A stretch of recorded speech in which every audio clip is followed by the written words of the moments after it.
बहुत बहुत स्वागत है आप सभी का study with Swati YouTube channel पर। दोस्तों आज के अपने इस वीडियो में हम बात करेंगे बीएड फर्स्ट सेमेस्टर से जो आपकी साइकोलॉजिकल प्रैक्टिकल फ़ाइल है उसमें जो 3 टेस्ट 3 एक्सपेरिमेंट करके फ़ाइल में तैयार करने होते हैं, किस तरह से आप साइकोलॉजिकल प्रैक्टिकल की फ़ाइल जो है तैयार करते हैं। यहाँ पर देखिए दिया हुआ है practical file 3 test 3 experiment BEd first semester से है, ठीक है। और यहाँ पर किस तरह से साइकोलॉजिकल प्रैक्टिकल फ़ाइल तैयार करेंगे डिटेल में बात करेंगे। वीडियो लंबा जाने वाला है, 2 पार्ट में आपका ये वीडियो रहेगा, क्योंकि यहाँ पर लगभग 200 पेज की ये फ़ाइल है जो कि यहाँ पर अवेलेबल है। दोस्तों अगर हम बात करें BEd first semester Lucknow university की, तो लखनऊ विश्वविद्यालय में बीएड फर्स्ट सेमेस्टर में काफ़ी सारी फ़ाइलें बनती हैं। मैंने काफ़ी सारी फ़ाइलें बता दी हैं। यहाँ पर जो मोस्ट इम्पॉर्टेंट फ़ाइल है वो है साइकोलॉजिकल प्रैक्टिकल फ़ाइल। लगभग 200 पेज ये फ़ाइल बनती है बीएड फर्स्ट सेमेस्टर में। इसके साथ ही ऑब्जर्वेशन फ़ाइल जिसमें 24 ऑब्जर्वेशन रहते हैं, आपको 24 ऑब्जर्वेशन करने होते हैं बीएड फर्स्ट सेमेस्टर में, तो उसकी भी फ़ाइल मैंने हिंदी और इंग्लिश दोनों में प्रोवाइड करा रखी है। आप चैनल की प्लेलिस्ट में जा कर के चेक कर सकते हैं। यहाँ पर इसके अलावा भी लाइब्रेरी विज़िट की फ़ाइल वो बनती, वो मैंने बता रखी है, ठीक है। इसके साथ ही इंटर्नशिप फ़ाइल जो होती है वो भी बता रखी है, वो भी आप बना सकते हैं। क्योंकि आपको ऑब्जर्वेशन करना होता है इसलिए इंटर्नशिप फ़ाइल सेकेंड सेमेस्टर में बनती है, इस चीज़ का ध्यान रखें। दैनंदिनी या दैनिक डायरी जो होती है वो आपको बनानी होती है, उसे भी मैंने बताया हुआ है। तो ये जो भी इम्पॉर्टेंट फ़ाइलें हैं असाइनमेंट के अलावा ये फ़ाइलें आपको बनानी होती है बीएड फर्स्ट सेमेस्टर में। चलिए यहाँ पर जो बहुत इम्पॉर्टेंट फ़ाइल है psychological practical file 3 test 3 experiment, तो इसमें आप फर्स्ट पेज कुछ इस तरह से कवर करने के बाद सेकेंड पेज जो रहता है इंट्रोडक्शन, आपका परिचय, नेम, क्लास, सब्जेक्ट कौन सा है, स्कूल या कॉलेज नेम, रोल नंबर, ये फिल करने के बाद आप इंडेक्स पे आएंगे। इंडेक्स यहाँ पर देख पा रहे हैं बहुत इम्पॉर्टेंट चीज़ें, सूची पृष्ठ जिसे आप कहते हैं हिंदी में। तो यहाँ पर इंडेक्स आप सभी को बनाना आता होगा। क्रम संख्या, विषय, दिनांक, पृष्ठ संख्या, हस्ताक्षर। तो यहाँ पर ये देख सकते हैं आप 3 टेस्ट हैं, पहला परीक्षण है, दूसरा, तीसरा, ये टेस्ट हो गए। उसके बाद प्रयोग यानी एक्सपेरिमेंट आ जाएंगे 4, 5, 6, यानी टोटल आपको 3 जो है टेस्ट देने हैं और 3 ही आपको कह सकते हैं एक्सपेरिमेंट करने हैं। तो इन सभी के बारे में हम बात करेंगे। पार्ट 1 में आपको 3 टेस्ट के बारे में बताया जाएगा, यानी टेस्ट 1, 2 और 3 इनको लेकर के हम बात करेंगे। और नेक्स्ट वीडियो जो आएगा उसमें हम 3 एक्सपेरिमेंट के बारे में बात करेंगे। तो चूँकि 200 पेज की फ़ाइल है तो यहाँ पर आपको लाइन से चीज़ें देखते हुए समझते हुए चलनी है। तो ये पूरा इंडेक्स आप देख लीजिए, इंडेक्स ये आप यहाँ पर लाइन से देख सकते हैं। तो पहला हमारा परीक्षण है, परीक्षण संख्या 1 यानी टेस्ट नंबर 1 है। यहाँ पर ऐसे बिल्कुल पेज 1 पर आप चीज़ें डालेंगे। परीक्षण का नाम क्या है, PSSHI यानी पलसाने और शर्मा अध्ययन आद्यते सूची। तो ये हमारा पहला टेस्ट है। और यहाँ पर हम MN पलसाने, पुणे, अनुराधा शर्मा, ये जो टेस्ट आपके रहते हैं ये आपकी जो साइकोलॉजिकल की जो साइकोलॉजी की किताब होती है उसमें परीक्षण दिए रहते हैं, ठीक है। यहाँ पर फाइल में आपको करने का तरीका बता रही हूँ कि किस तरह से आप अपनी फ़ाइल तैयार करेंगे 3 टेस्ट और 3 एक्सपेरिमेंट के लिए। तो ये हो गया परीक्षण संख्या 1। फर्स्ट पेज पे आप इस तरह से सैद्धांतिक पक्ष लिखेंगे। इसमें क्या कुछ चीज़ें लिखेंगे, तो सैद्धांतिक पक्ष में आप अध्ययन आदतों सूची के बारे में, इसमें अध्ययन के अर्थ के बारे में आप बताएंगे कि अध्ययन एक ऐसी प्रक्रिया है जिसमें बहुत से कारक शामिल होते हैं। सीखने वाला जिस तरीके से अपने लक्ष्य की ओर बढ़ते हुए नया ज्ञान, आचार और कौशल को समाहित करता है ताकि उसके सीखने के अनुभवों में विस्तार हो सके। देखिए यहाँ पर जो है इन सब का अर्थ दिया हुआ है, ये किताब से भी लिख सकते हैं, अदरवाइज़ आप चाहें तो यहाँ पर इन चीज़ों को पढ़ के कॉपी करके स्क्रीनशॉट लेकर के लिख सकते हैं। चूँकि ये फ़ाइल है कॉलेज की तो मैं आपको ऐसे प्रोवाइड नहीं करा सकती, ठीक है। तो ये सारी चीज़ें आप लाइन से देखिए। आदतों का अर्थ देख लीजिए, अध्ययन का अर्थ देखा, आदतों के बारे में आप बताएंगे। यहाँ पर आदतों का अर्थ दिया है। अध्ययन और आदतों के बारे में हम टेस्ट कर रहे हैं, परीक्षण दे रहे हैं, तो उसके बारे में आपको बताना है। तो ये सारी चीज़ें बुक में मिल जाएंगी। इसके अलावा आपको इंटरनेट पर खोजने में दिक्कत होगी, तो जो चीज़ें बुक में मिल जाए वहाँ से लिख लीजिएगा, अदरवाइज़ यहाँ पर सारी चीज़ें डिटेल में दी हैं। अब नेक्स्ट हेडिंग आएगी हमारी अध्ययन आदतों की प्रकृति का क्षेत्र। देखिए, हम एक एक चीज़ें जो है समझा नहीं सकते, यहाँ पर टाइम लग जाएगा। जो मेन पॉइंट हम उसे पढ़ते चलेंगे। तो प्रकृति का क्षेत्र पूछा है अध्ययन आदतों की, तो पहला है अध्ययन में समय सारणी। समय सारणी, हर चीज़ का एक कार्य का समय होता है, आप सभी जानते हैं, जैसे खाने का समय, सोने का समय, स्कूल जाने का समय। देखिए इंपॉर्टेंट पॉइंट है, नहीं समझते चलेंगे, अभी इनका एक चार्ट आएगा तो वहाँ पर आपको दिक्कत नहीं होगी। तो यहाँ पर कह रहा है कि समय सारणी में मतलब हम समय टाइम टेबल के हिसाब से सारी चीज़ें करते, चाहे खाने का हो, चाहे सोने का हो, चाहे स्कूल जाने का हो, ठीक है, ये सारी चीज़ें समय सारणी में आएंगी। नेक्स्ट पॉइंट जो आएगा वो है शारीरिक दशाएं। जिस बच्चे पर हम परीक्षण कर रहे हैं वह कैसा है, मतलब वह हष्टपुष्ट है या शारीरिक विकलांग है या कैसा है, ठीक है, वो कैसा कार्य कर रहा है, उसके अंदर क्रिएटिविटी है या नहीं है, ये सारी चीज़ें शारीरिक दशाओं में आएंगी। नेक्स्ट हमारा पॉइंट आएगा वाचन कुशलता। तो लिखी हुई विषय वस्तु को समझ सकना, क्रमबद्ध समझना, ठीक है, और निष्कर्ष पर पहुंचना, ये सारी चीज़ें वाचन कुशलता, यानी वाचन मतलब सीखने की कितनी कुशलता है चीज़ों में, वो बच्चे के अंदर हम देखते हैं। नेक्स्ट हमारा जो पॉइंट आएगा वो है लेख लेना। जब कोई नया विचार हमारे मन में आए तो हमें उससे डायरी या पुस्तक में नोट कर लेना चाहिए। इसके साथ ही हमें तारीख और स्थान भी लिख लेना चाहिए। इससे अपनी डायरी को पलटते हुए ये चीज़ें फिर से याद आ जाएंगी। ये सारी लेख लेने में काम आती हैं। तो ये पॉइंट है जो आपको अपनी फाइल में लिखने हैं। नेक्स्ट पॉइंट आएगा सीखने की प्रेरणा। प्रेरणा उन कारकों से संबंधित है जो मानव शरीर को कार्य करने के लिए गतिमान करते हैं। व्यक्ति बिना किसी प्रेरणा से प्रेरित हुए कोई कार्य नहीं करता, ठीक है। तो ये सीखने की प्रेरणा इसमें पॉइंट हो गया। उसके बाद नेक्स्ट पॉइंट हमारा है स्मृति यानी मेमोरी। स्मृति एक मानसिक प्रक्रिया है। जब व्यक्ति किसी वस्तु, पदार्थ अथवा स्थान को देखता है तो इसमें के इनसे संबंधित चिन्ह अथवा प्रतिमाएं उसके मस्तिष्क में बन जाती। सारी चीज़ें मेमोरी लेवल के बारे में बताई गई हैं। नेक्स्ट पॉइंट है परीक्षाएं। श्रेष्ठता की पहचान किसी स्थिति का सामना करने की तैयारी का निरीक्षण ही सदैव परीक्षा का उद्देश्य रहा है। परीक्षा यानी जो आप सीखते हैं उसको आपने कितने अच्छे से सीखा है, ये परीक्षा में तय किया जाता है। उसके बाद नेक्स्ट पॉइंट है स्वास्थ्य, यानी अगर आप स्वस्थ हैं मानसिक रूप से, शारीरिक रूप से, तो आप जो है किसी कार्य को अच्छे से कर सकते हैं। यही सारी चीज़ें इस पॉइंट में दी हैं। नेक्स्ट हमारा आएगा एक पूरा चार्ट जिसमें इन पॉइंटों में जैसे यहाँ पर मदों की संख्या दी है, तो समय सारणी क्या कुछ रहा है, ठीक है, शारीरिक दशाएं क्या कुछ हैं, वाचन कुशलता, इनको आप नंबर वाइज कैटेगराइज करेंगे जिस भी बच्चे पर आप ये जो है परीक्षण लेंगे।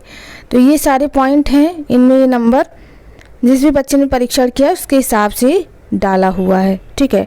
तो ये पॉइंट आप देख सकते हैं, इन्हें आप बिल्कुल ऐसे ही कॉपी कर सकते हैं। अगर आप कॉलेज वगैरह नहीं जाते हैं तो बिल्कुल फाइल दे करके कॉपी कर सकते हैं। उसके बाद नेक्स्ट पॉइंट आएगा विशिष्ट सावधानियाँ। क्या कुछ सावधानियाँ रखनी चाहिए? तो पहला है जहाँ परीक्षण कराया जा रहा है वहाँ का वातावरण शांत होना चाहिए। दूसरा, प्रकाश की समुचित व्यवस्था होनी चाहिए। तीसरा है परीक्षण प्रारंभ करने से पहले विषयी को यह सुनिश्चित कर लेना चाहिए कि परीक्षण में संबंधित समस्त सामग्री उपलब्ध है या नहीं। नेक्स्ट है विषय के यानी विषयी जो है कि बैठने के लिए समुचित व्यवस्था होनी चाहिए। विषयी मतलब जो जिस पर आप परीक्षण कर रहे हैं। नेक्स्ट पॉइंट आएगा परीक्षण विधि कैसी होनी चाहिए। तो सामान्य विशिष्ट सावधानियां रखने के पश्चात किसी को उत्तर पुस्तिका प्रदान किया गया है उससे संबंधित आवश्यक निर्देश उन्हें दिए गए हैं। इसी तरह से नेक्स्ट पॉइंट है कि 30 मिनट पूर्ण होने के पश्चात विषय से उत्तर पुस्तिका के ले ली जाए तथा परीक्षण यह सुनिश्चित करेगा कि विषय ने समस्त उत्तर दिया है तथा यह भी देखेगा कि वह कहीं एक से अधिक उत्तर तो नहीं दे रहा है। तो ये सारे पॉइंटों में आप ये पॉइंट लिखेंगे। आगे बात आएगी हमारी नेक्स्ट पॉइंट जो कि है गणना की। तो गणना में क्या लिखेंगे कि वह प्रश्न जिनके सामने बिंदु नहीं लगा है उनकी गणना निम्नवत की जाएगी। सदैव या बहुधा, कभी कभी के लिए, ठीक है, कभी नहीं के लिए, ठीक है। तो ये चीज़ें जो है गणना के लिए यूज़ होंगी। वह प्रश्न जिनके सामने बिंदु लगा हो उनकी गणना निम्नवत की जाएगी। यानी सदैव में 0 आ गया, कभी कभी यानी 1 नंबर, कभी नहीं यानी 2 नंबर, ठीक है। तो इस तरह से इन चीज़ों को आप लिखेंगे गणना के लिए।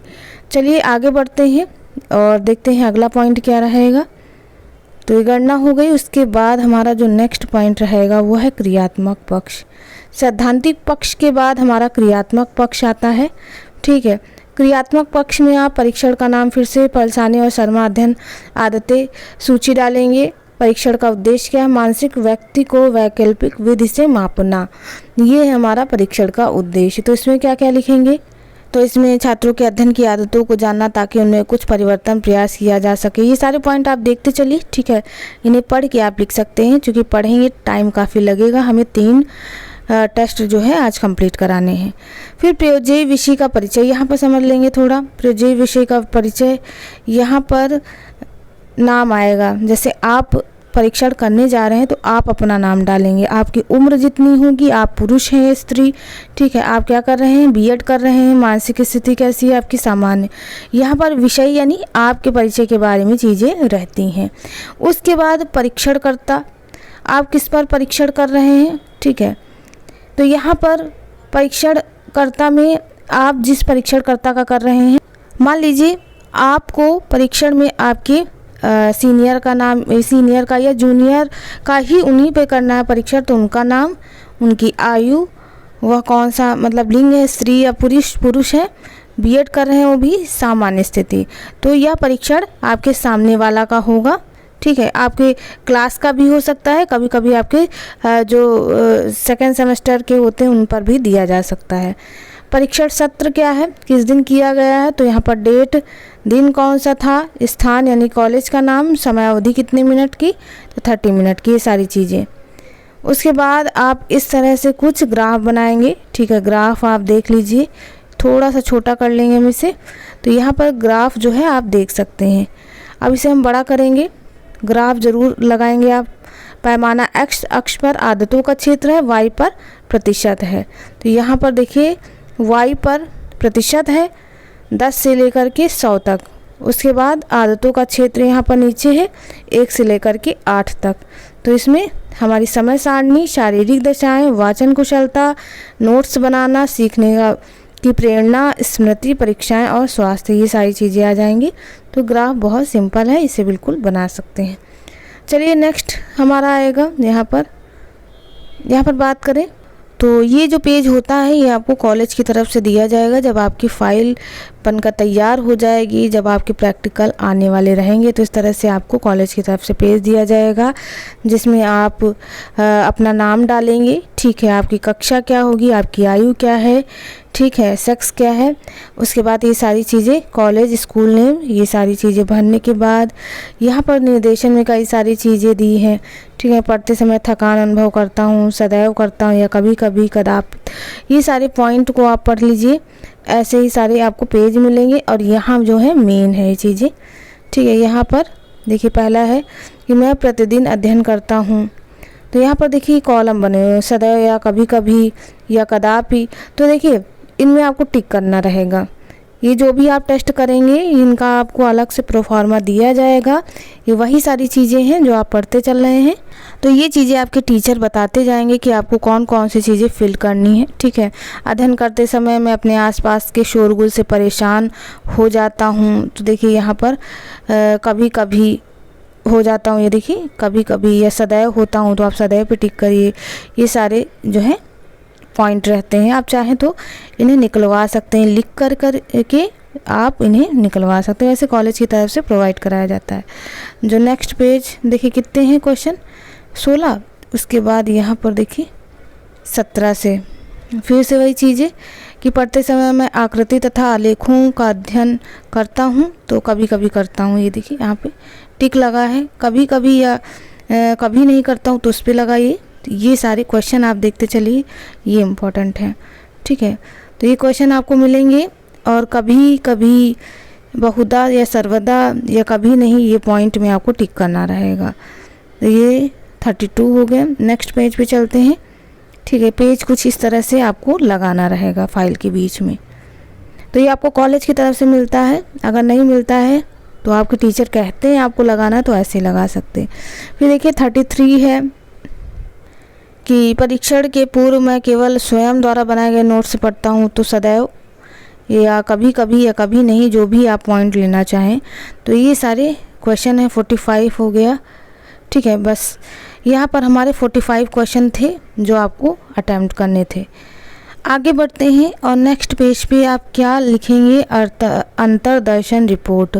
अंतर्दर्शन रिपोर्ट क्या होती है इसको हम देख लेते हैं।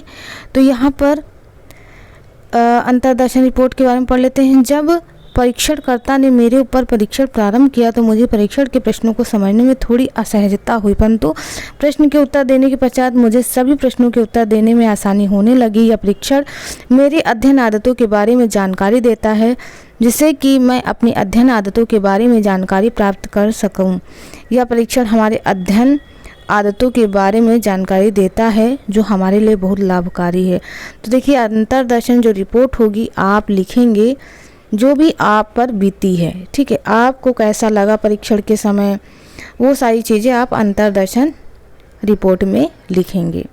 तो ये आपके द्वारा लिखा जाएगा और यहाँ पर लास्ट में अपना नाम जरूर डालिएगा। चलिए आगे बढ़ते हैं और फिर देख लेते हैं क्या होगा। फिर प्रेक्षण तालिका बनानी होती है। प्रेक्षण तालिका में आप कौन कौन से पॉइंट लिखेंगे, क्रमांक, अध्ययन आदतों का क्षेत्र, मध्य संख्या, पूर्णांक, प्राप्तांक, प्रतिशत और ग्रेड। तो पहला है समय सारणी। समय सारणी में वही पॉइंट 1 2 3 4, ठीक है, 32 तक आपने पॉइंट लिख दिए। पूर्णांक 10। देखिए ये जो होगा आप फाइल जिस पे तैयार करेंगी वहाँ से चीज़ें लिखेंगे, तो यहाँ पर वही सारी चीज़ें नंबरिंग जो है करी गई है। ठीक है, जितने टेस्ट होंगे आपके उतनी ही चीज़ें यहाँ पर लिखी जाएंगी। ये वही चीज़ें समय सारणी में कितने आए, 1 से लेकर 32 शारीरिक दशाओं में 5 6 7। ठीक है, वाचन कुशलता, लेख लेना, ये नंबर जो भी है आपको परीक्षण के दौरान ही लिखने रहते हैं, तो इन्हें आप देख लीजिए। ठीक है, ये सारी पूरा एक प्रोफार्मा रहेगा किसका, प्रेक्षण तालिका का। चलिए नेक्स्ट पेज पे चलते हैं। नेक्स्ट पेज पे रहेगा नमूना तालिका। इसमें प्रतिशत रहेगा, फिर बालक बालिका श्रेणी व्याख्या। तो यहाँ पर उत्कृष्ट अध्ययन श्रेणी 1 है, बालिका 78 75 68, बालक 75 74 64 100 90 80, ये प्रतिशत रहा उनका।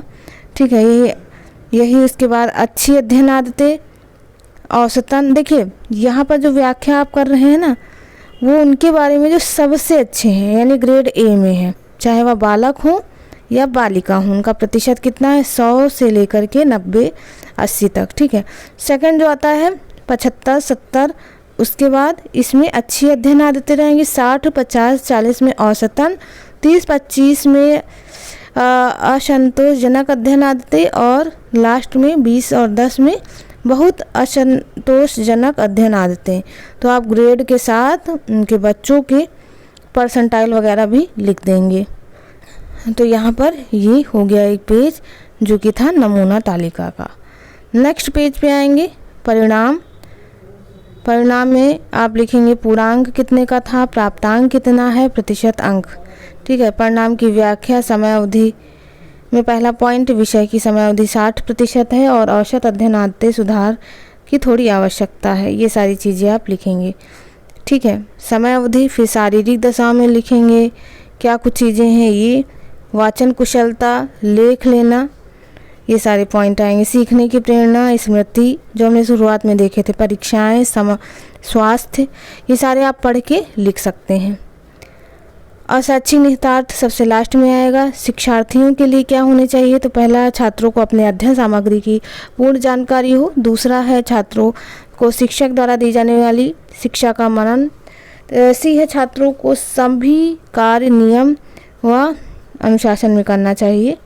शिक्षकों के लिए कि अच्छे वातावरण का चयन करना, शिक्षार्थियों का सही तरीके से अध्ययन, पाठ्य वस्तु की विषय को चयन करना। फिर अभिभावकों के लिए भी है कि छात्रों को पारिवारिक वातावरण देना, उनके आगे बढ़ने के लिए प्रोत्साहित करना, छात्रों के सभी आवश्यक कार्यों एवं वस्तुओं का अध्ययन करना। उसके बाद लास्ट में आएगा संदर्भ ग्रंथ सूची। तो यहाँ पर जिस भी पब्लिकेशन से आप ये चीज़ें लिख रहे हैं यहाँ पर उनके बारे में बताएंगे। अब एक ही नहीं, अलग अलग बुक से आप करते हैं तो अलग अलग चीज़ों को आप लिख सकते हैं। चलिए आगे नेक्स्ट हमारा रहेगा परीक्षण संख्या 2 यानी टेस्ट नंबर 2। तो टेस्ट हमारा 2 है। परीक्षण का नाम HSPQ हाई स्कूल व्यक्तित्व प्रश्नावली। सैद्धांतिक पक्ष में देखिए आप परिभाषाएं वगैरह देते हैं, अर्थ बताते हैं, ठीक है। और क्रियात्मक पक्ष में आप टेस्ट का परीक्षण करते हैं। तो व्यक्तित्व का अर्थ क्या होता है सभी को पता है, पर्सनालिटी जो है पर्सोना शब्द से बना है, शाब्दिक अर्थ में ये सारी चीज़ें, ठीक है। तो ये सैद्धांतिक पक्ष में आप अर्थ लिख सकते हैं, पढ़ के किताब से भी लिख सकते हैं। हमारा टेस्ट नंबर 2 चल रहा है, हमें 3 कंप्लीट कराने हैं। तो ये देखते जाइए, अर्थ वगैरह आप जो है किताब से या इंटरनेट से लिख सकते हैं, ठीक है। आगे बढ़ते हैं, ठीक है। सब अर्थ वगैरह है, अर्थ में जो भी पॉइंट हैं उनके बारे में है। क्योंकि हम यहाँ पर पढ़ेंगे तो काफ़ी टाइम लग जाएगा और हमें वीडियो का एक पार्ट आज ही कंप्लीट करना है।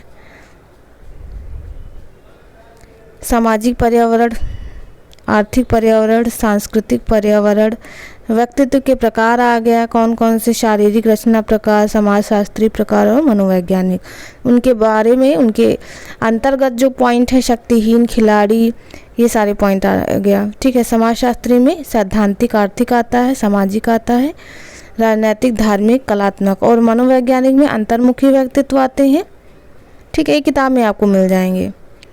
और उसके अलावा बहिर्मुखी व्यक्तित्व वाले व्यक्ति आते हैं। अब आ गया व्यक्तित्व मापन की विधियां कौन कौन सी हैं। तो यहाँ पर विधियां भी आपको बुक में मिल जाएंगी। आत्मनिष्ठ विधि, इसमें कई सारी विधियां हैं। उसके बाद इनके आप अंतर्गत जो भी विधियां आएंगी, प्रश्नावली, बंद प्रश्नावली, खुली प्रश्नावली, इनके बारे में आप लिख सकते हैं, ठीक है। उसके बाद 2 हैं वस्तुनिष्ठ विधि में मिश्रित, निरीक्षित, मापन रेखा, समाजमिति, शारीरिक, इनके अंतर्गत ये पॉइंट आप लिख सकते हैं। तो ये हो जाते हैं सैद्धांतिक पक्ष, जिसमें आप जो है व्यक्तित्व के बारे में, उनके अर्थ के बारे में सारी चीज़ें मेंशन करते जाएंगे, ठीक है। अब हमारा आ गया इम्पॉर्टेंट पॉइंट क्रियात्मक पक्ष। सैद्धांतिक पक्ष जो होता है अर्थ प्रकार, इनके बारे में, क्रियात्मक में हम परीक्षण करते हैं। परीक्षण का नाम क्या है, हाई स्कूल व्यक्तित्व प्रश्नावली। परीक्षण के उद्देश्य बताएंगे, वही है जो पिछले में थे। उद्देश्य, परीक्षणकर्ता का विवरण। तो विवरण यहाँ पर अपना नाम, उम्र अपनी, स्त्री है पुरुष, बीएड, ठीक है। विषय का नाम, किस पर कर रही हैं, ठीक है। तो उस विषय का नाम होगा जिस पर आप परीक्षण कर रहे हैं, उसकी आयु, स्त्री है पुरुष, बीएड कर रहा है, क्या कर रहा है उस पर, क्योंकि बीएड ही करेगा उसी के बारे में लिखेंगे। तो यहाँ पर परीक्षण सत्र वही आ जाएगा, दिनांक, दिन, स्थान, समय अवधि, आवश्यक सामग्री क्या क्या है। तो HSPQ प्रश्नावली पुस्तिका, ठीक है। इस स्टेंसिल शीट 1 और 2, स्टेंसिल कुंजी, स्टेन कोर शीट, ये सारी चीज़ें। सावधानियाँ में सामान्य सावधानियाँ की परीक्षणकर्ता एवं विषय के मध्य अच्छा संबंध, ये सारी सामान्य सावधानियाँ। विशेष सावधानियाँ में कि हाई स्कूल व्यक्तित्व प्रश्नावली को सही व ईमानदारी पूर्वक भरना चाहिए, ठीक है। विषय मानसिक व शारीरिक रूप से स्वस्थ हो, ये सारे पॉइंट। वास्तविक प्रक्रिया में कई सारे पॉइंट, जैसे विषय को हाई स्कूल व्यक्तिगत प्रश्नावली उपलब्ध कराना चाहिए, फिर उसको निश्चित समय भरने के बाद वापस एकत्रित कर लेना चाहिए, सारे पॉइंट आएंगे। फिर ये आ गया आपका प्रश्नावली का जो टेस्ट होगा उसके बारे में, ठीक है। ये आपको स्कूल की तरफ से मिलेगा और यहाँ पर ये चीज़ें जो है, ये प्रोफार्मा भी आपको स्कूल की तरफ से दिया जाएगा, तो उसको आप जो है स्कूल की तरफ से मिलेगा आपको भरने के लिए, ठीक है। ये शीट ऐसी ही रहती है, आपको भरना रहता है। चलिए आगे परीक्षण तालिका के बारे में, क्रम संख्या, कारक, वास्तविक अंक, मानक, ठीक है। ABCD करते हुए और यहाँ पर वास्तविक अंक, मानक प्राप्तांक जो है आप भर लेंगे। आगे बढ़ेंगे, सृजनात्मकता क्षमता कितनी है, ये जो है आपके टीचर जो है आपको चीज़ें बता देंगे कि कैसे क्या क्या लिखना रहेगा, ठीक है। नेतृत्व क्षमता कितनी है, नेतृत्व क्षमता का पॉइंट कितना है, सेंट्रल रैंक कितनी है, ये सारी चीज़ें। अंतर्दर्शन, फिर से आप अपने बारे में, जब मुझे परीक्षा शुरू हुई तो प्रश्नों को समझने में कुछ कठिनाई, परंतु जैसे परीक्षण आगे बढ़ा मुझे परीक्षण करने में सहजता महसूस होने लगी। अंतर्दर्शन रिपोर्ट आप लिखेंगे, नाम अपना डालिएगा। हर एक टेस्ट के बाद अंतर्दर्शन रिपोर्ट लिखनी रहती है। उसके बाद परिणामों की व्याख्या, फैक्टर 1 यानी कारक 1, फैक्टर 2 के बारे में लिखना, सी है, डी है, इनको पढ़िएगा, ठीक है, पढ़ के लिख सकते हैं।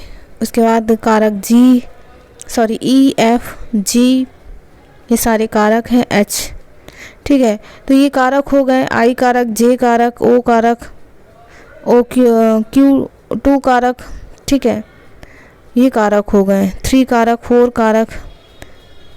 उसके बाद सृजनात्मक क्षमता के बारे में कितना क्या कुछ लिखना है आपको, ये सारी चीज़ें यहाँ पर लिखी हुई हैं, आप इन्हें देखिएगा। नेतृत्व क्षमता के बारे में आप लिखेंगे। उसके बाद नेक्स्ट पॉइंट निष्कर्ष निकलेगा, क्या कुछ निष्कर्ष निकला है। इस परीक्षण के माध्यम से विषयी अपने व्यक्तित्व के बारे में जानकारी प्राप्त कर सकता है। ये सारी चीज़ें जो हैं इन्हें पढ़ के लिख सकते हैं, ठीक है। उसके बाद शैक्षिक निहितार्थ विद्यार्थियों के लिए आएगा, स्टूडेंट्स के लिए क्या कुछ चीज़ें वही प्रीवियस की तरह, शिक्षकों के लिए और अभिभावकों के लिए।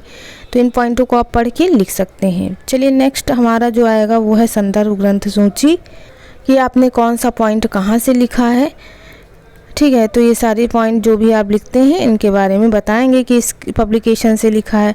नेक्स्ट हमारा जो टेस्ट होगा परीक्षण संख्या 3, वो है रेवेन्स प्रोग्रेसिव मैट्रिक्स, यानी ये हमारा परीक्षण टेस्ट नंबर 3 है। इसमें सैद्धांतिक पक्ष आपका इंटेलिजेंस यानी बुद्धि से संबंधित है। बुद्धि का अर्थ बताएंगे, ठीक है। बुद्धि का अर्थ आपको किताब में मिल जाएगा साइकोलॉजी की, वहाँ से पढ़ के लिख सकते हैं, ना मिले तो आप इंटरनेट का भी सहारा ले सकते हैं। बुद्धि की परिभाषाएं, जैसे वुडवर्थ क्या कहते हैं, बुद्धि कार्य करने की एक विधि है। इसी तरह से कई सारे ऑथर्स हैं, लगभग आपको 7 से 8 या 10 तक आप लिख सकते हैं।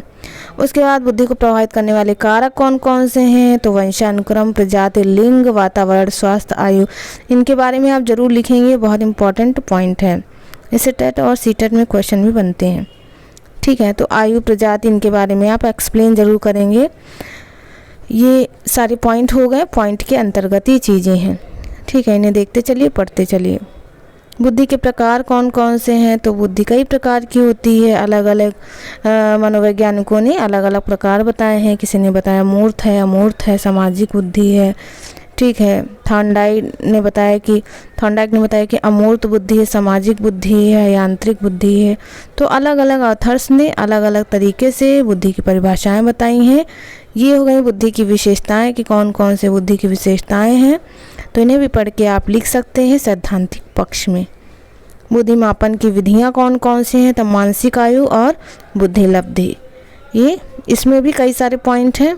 तो ये आपको सब बुक से मिल जाएगा। सैद्धांतिक पक्ष जो है इसमें आपको जो है अर्थ बताना होता है, प्रकार, प्रकृति, क्षेत्र, ये सब लिख सकते हैं, ठीक है, अपने हिसाब से इसमें। उसके बाद हमारा आएगा क्रियात्मक पक्ष। देख, सैद्धांतिक पक्ष कंप्लीट होने के बाद मेन जो रहता है वो क्रियात्मक पक्ष रहता है। इसमें परीक्षण क्या है, रेवेन्स प्रोग्रेसिव मैट्रिक्स। परीक्षणकर्ता का नाम जॉन कार्लाइल रेवेन्स। परीक्षण के उद्देश्य क्या है, तो वही सारे उद्देश्य हैं जो प्रीवियस में थे, ठीक है। इन्हें एक बार आप पढ़ लीजिएगा।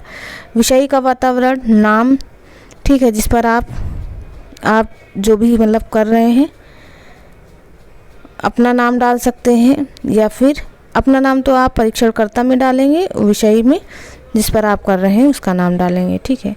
तो ये ध्यान रखिएगा इस चीज़ का। उसके बाद परीक्षण सत्र, कहाँ पे क्या कुछ हुआ, आपने परीक्षण कहाँ किया उसका विवरण, आवश्यक सामग्री कौन कौन सा लगी है उनका विवरण, प्राथमिक सावधानियाँ, ठीक है, बिल्कुल प्रीवियस वीडियो जैसा, मतलब प्रीवियस पार्ट जैसा। विशिष्ट सावधानियाँ, परीक्षण विधि कौन कौन सी है, ये सारे पॉइंट आप पढ़ लीजिएगा, लिख सकते हैं खुद से भी और पढ़ करके भी, ठीक है, ये जो भी पॉइंट हैं। उसके बाद अंतर्दर्शन रिपोर्ट, मैंने बताया है कि आपको अंतर्दर्शन रिपोर्ट हर एक परीक्षण के बाद लगानी होती है। लास्ट में अपना नाम जरूर डालिएगा अंतर्दर्शन पर। स्टैंडर्ड प्रोग्रेसिव मैट्रिक्स शीट आपको मिलेगी, कॉलेज की तरफ से देखिए मिलती है। इसमें आप जिस पर प्रयोग कर रहे हैं उसका नाम डालेंगे, अपना नहीं, जिस पर प्रयोग कर रहे हैं उसका नाम।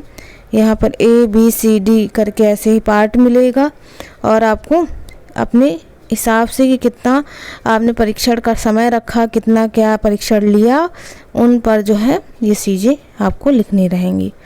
ठीक है, टाइम दिया है, ये सारी चीज़ें। आगे बढ़ेंगे और प्राप्त आंकड़ों की तालिका तैयार करेंगे। तालिका सेट ABCD करके कितना स्कोर प्राप्त हुआ, प्राप्त स्कोर, अपेक्षित स्कोर, ये सब। नेक्स्ट पेज पे आप ये ग्राफ तैयार करेंगे। एक्स अक्ष पर सेट है ABCD, वाई अक्ष पर प्राप्त स्कोर है। तो ये कुछ इस तरह से बनाएंगे। वाई अक्ष पे देखिए प्राप्त स्कोर लिखा हुआ है और सेट भी दिया हुआ है। परिणाम प्राप्त स्कोर पर प्रतिशत अंक कितना है, ग्रेड कितना है, परिणामों की व्याख्या लिख देंगे। सेट ए में क्या चीज़ें हैं, सेट बी सी में, ये सारी चीज़ें आप सेट के हिसाब से लिखते जाएंगे। इनको पढ़िएगा, पढ़ने में टाइम लगेगा, इसलिए हम दिखा दे रहे हैं कि इनमें क्या क्या चीज़ें होंगी। ठीक है, तो इस तरह से ये चीज़ें मेंशन होंगी। आगे बढ़ेंगे, निष्कर्ष क्या निकला, ये सारी चीज़ें लिखेंगे निष्कर्ष में। उसके बाद नेक्स्ट हमारा आएगा शैक्षिक निहितार्थ, छात्रों के लिए क्या चीज़ें हैं, शिक्षकों के लिए और उसके बाद अभिभावकों के लिए। ठीक है, लास्ट में हमारा आएगा संदर्भ ग्रंथ सूची, जहाँ से हम चीज़ें या मैटर लिखते हैं, ये चीज़ें हम संदर्भ ग्रंथ सूची में डाल देते हैं। तो दोस्तों यहाँ पर हमारा 3 टेस्ट जो है वो कंप्लीट हो गया है। नेक्स्ट वीडियो में 3 एक्सपेरिमेंट कंप्लीट करा देंगे, क्योंकि अभी वीडियो लंबा हो जाएगा। तो प्रयोग संख्या 1 से शुरू करेंगे नेक्स्ट वीडियो में। तो उम्मीद और आशा आप सभी को हमारा वीडियो पसंद आया हो तो इसे अपने दोस्तों सहपाठियों के साथ ज़रूर शेयर करें। चैनल को सब्सक्राइब करना ना भूलें, बेल आइकॉन प्रेस कर लें ताकि जो भी वीडियो मैं अपलोड करूं नोटिफिकेशन आपको झट से मिल जाए। चलिए दोस्तों, मिलते हैं अपने नेक्स्ट वीडियो में एक नए टॉपिक के साथ। तब तक के लिए आप सभी का बहुत बहुत धन्यवाद। Thank you friends, keep watching and share to